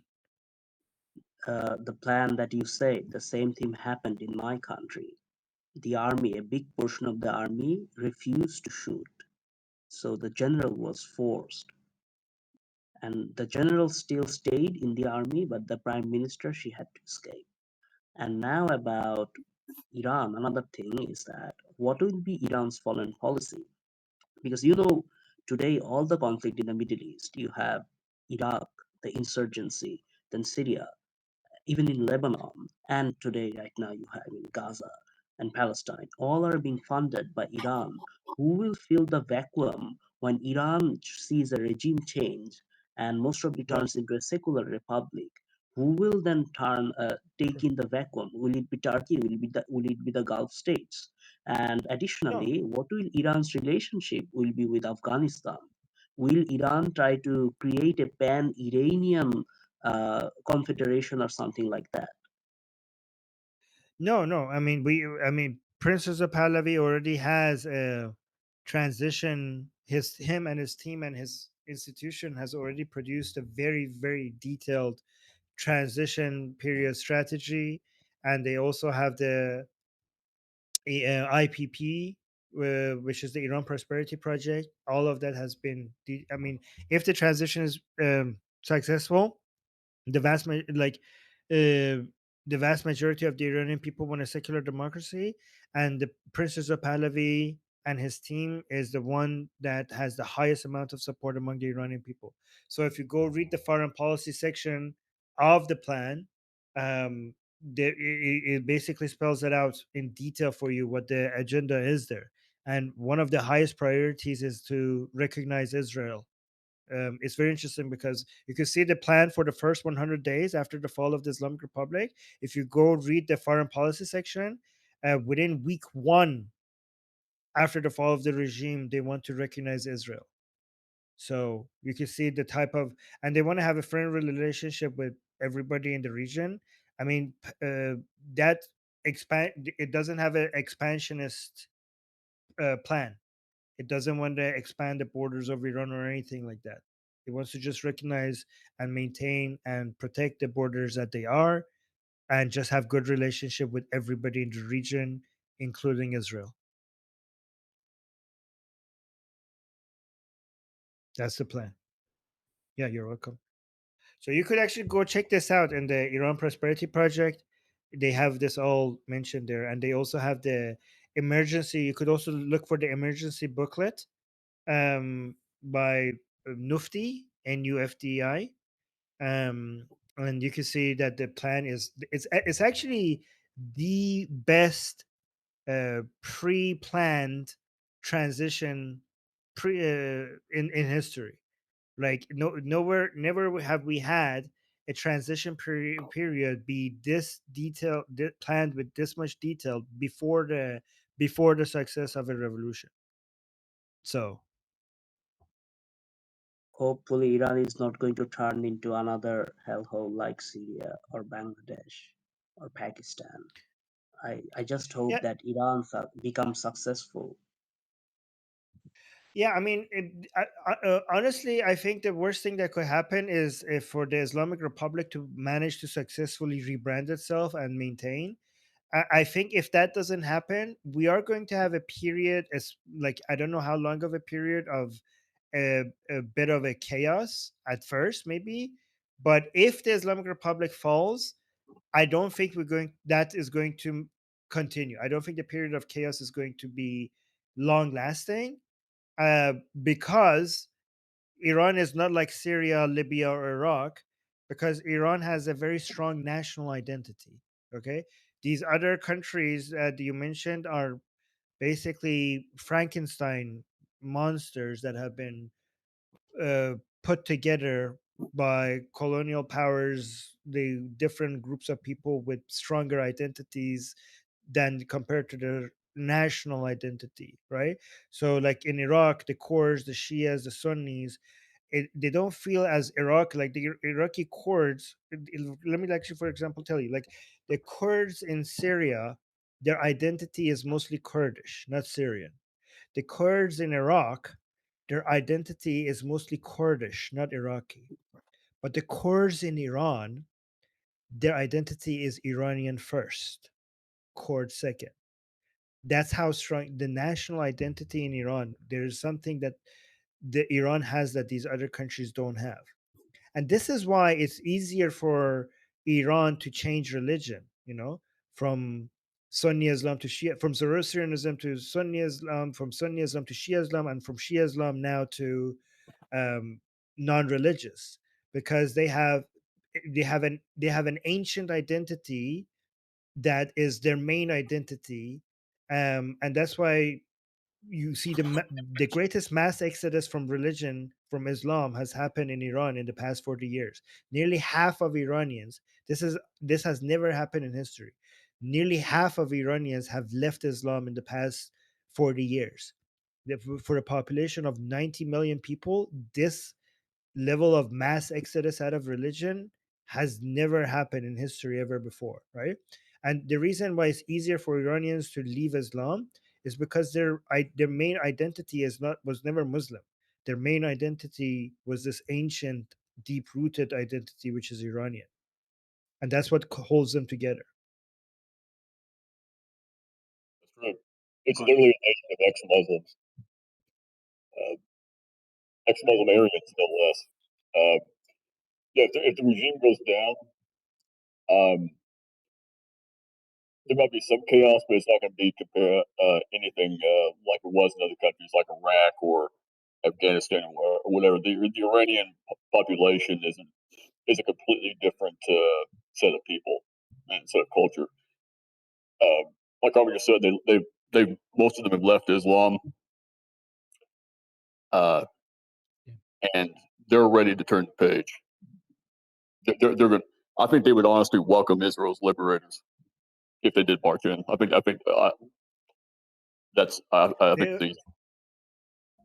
I mean, yeah, right now, in at least when outside of Iran, everywhere that you see Israeli flags risen, you always, if you look, you always find the lion and sun flag of Iran in the middle of it somewhere. There's always Iranians supporting Israel. I think all around the world, and Israelis have noticed that. I think Israelis have noticed that how much Iranians are supporting them everywhere around the world, more than most other countries. Also hate Palestine, and they're more than willing to let people know it. Yeah. Like, By the way, Dajjal, if you okay, Dajjal, would you be able to buy a new mic before our next gathering, before our next group call? Because would you be able to do that? Yeah, I'll see what if it's not too much. Okay, Yeah, no pressure. No pressure. Thank you. Yeah, Thank you. Okay. I'll take care of it. Thank you. Thank you. Thank you. Gero, go ahead. You raise your hand again. Yeah. So my question was that even if, let's say, Iran sees a regime change and a positive uh, entity comes to power, like the Reza Pahlavi dynasty, what about the situation in the Middle East? Will it get better for Israel? Of course, Israel will not have Iran as an enemy, but look at Turkey, how resurgent Turkey is, and Iraq and Israel considers Turkey to be a threat. I think the reason behind it is that in Gaza peace plan, as far as I know, Turkey wants to get involved, but Israel sees it with suspicion. And we all know how Turkey and Qatar is now ramping up Muslim Brotherhood throughout the globe. So the Middle East, even with a secular democratic Iran, will it be really stable and peaceful? How do we not know that a new Islamic regime will not pop up in Turkey or in the Gulf states or perhaps in Mesopotamia or perhaps in Egypt? Okay, so Turkey will always be nuanced to Israel, but it will never be as big of a threat as the Islamic Republic. Not even close, right? Obviously, it will cause Israel problems, right? It will support Islamic Brotherhood groups. It will be involved in Syria in places that is not good for Israel. But Turkey does so much trade with Israel, like something that the Islamic Republic would consider the greatest of all taboos, right? So, and it's very like Israel, Turkey is more bark than action when it comes to Israel. So I'm not saying they're not. I'm not saying they're not a threat. They're obviously a threat, but not an existential threat. Not even close. They're just going to be a. They're just going to be something that you always have to worry about, but not to the point that they're not going to go to war with you. They're not going to Turkey, I mean, Turkey trades with Israel, so and it's interesting because at the same, when they were bragging, like when they got really I mean, a lot of Islamists hate Turkey's government right now because they think that the whole anti-Israeli narrative is just a show and they're never acting upon it. And the one time that they said like we're going to cut trade to Israel, and some people were like, oh my god, finally. If you go look at what they did, they like stopped like 1% of their trades, which is like they couldn't even do that. They couldn't even actually follow through with stopping their trade with Israel. So, but Deborah, you wanted to add something? Turkey's more nationalistic. They have their own language. They went away from Arabic. They're a lot more nationalistic than Ummah, Minded. Yeah, exactly. Yeah.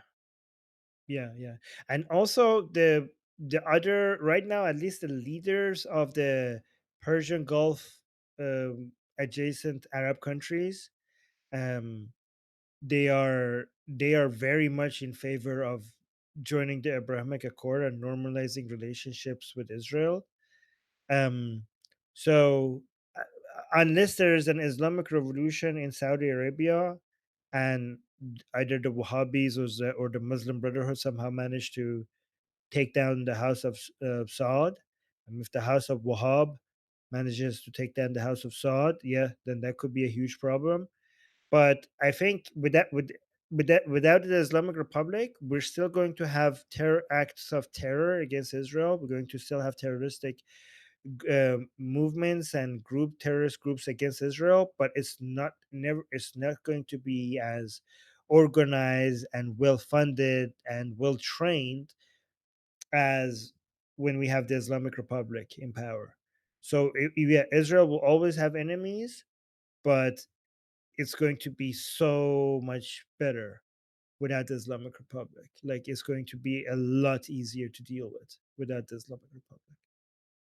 Yeah, Can I got ask it. a quick question? Yeah. Yeah.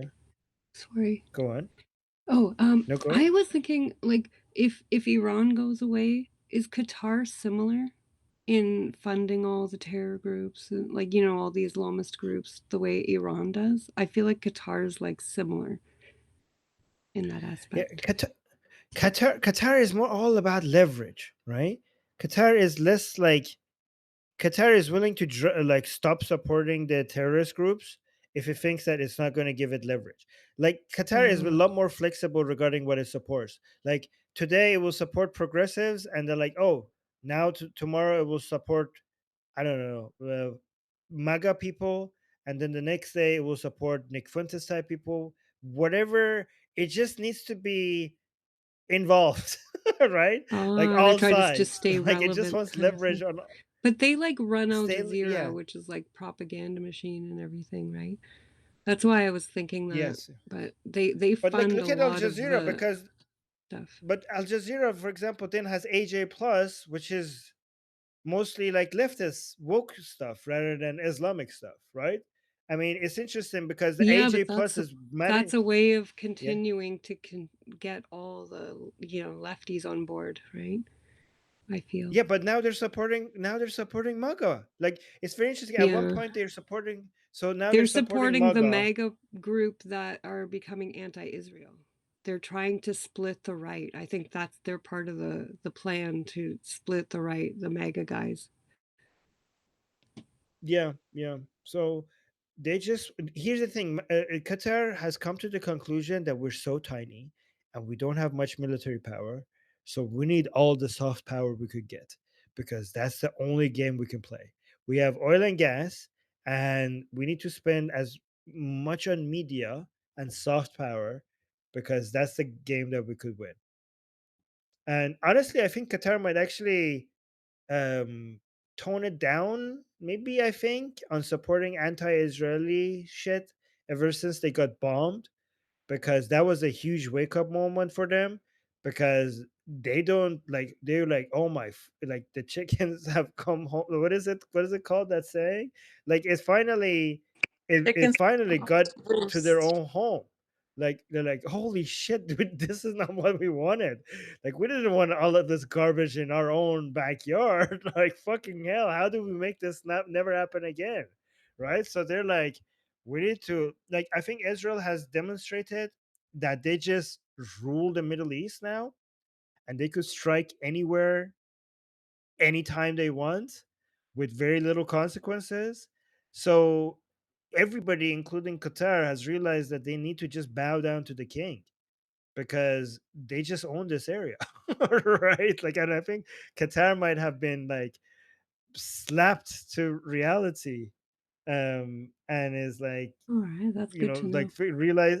Yeah. What? Say that again. I said that's good to know. I was worried about Qatar, but you're right. Yeah, they're a bit don't know. flip-floppy kind of. Yeah.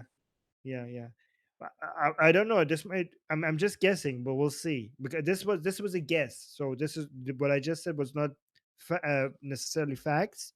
This was me a too, guess, though. because We're just Okay. speculations. Yeah. By the way, Gerald, you raise your hand, and then after this, I have to end the call because Yeah, we yeah. have gone for So tours. what Yeah. my view is like Qatar is basically the Switzerland of the Middle East, or the Switzerland for the Islamists. Different type of Muslim nations, Islamist nations, they come together in Qatar and discuss. Like Afghanistan and Pakistan, they were in conflict, right? They used Qatar and Turkey as a mediator, although the conflict is still unresolved. And as for Deborah, you were linked with the Hizb ut-Tahrir, right? I don't know, correct me if I'm wrong, Hizb ut-Tahrir has a lot of South Asian members, right, in the UK or the United States. Additionally, the country that I live in the universities, Hizb ut-Tahrir posters are like prevalent a lot. And there was a time this year, earlier this year, they wanted to bring a big rally, and it was like totally destroyed by the country's army. So at least Hizb ut-Tahrir is still not strong enough in Bangladesh, but I have observed that South Asians are now increasingly more and more Islamist minded than Middle Easterners. Am I correct in this view? Hizb ut-Tahrir has been very, very popular in that whole area. Yeah, massive amounts of Bangladeshi, Indian, and Pakistani members.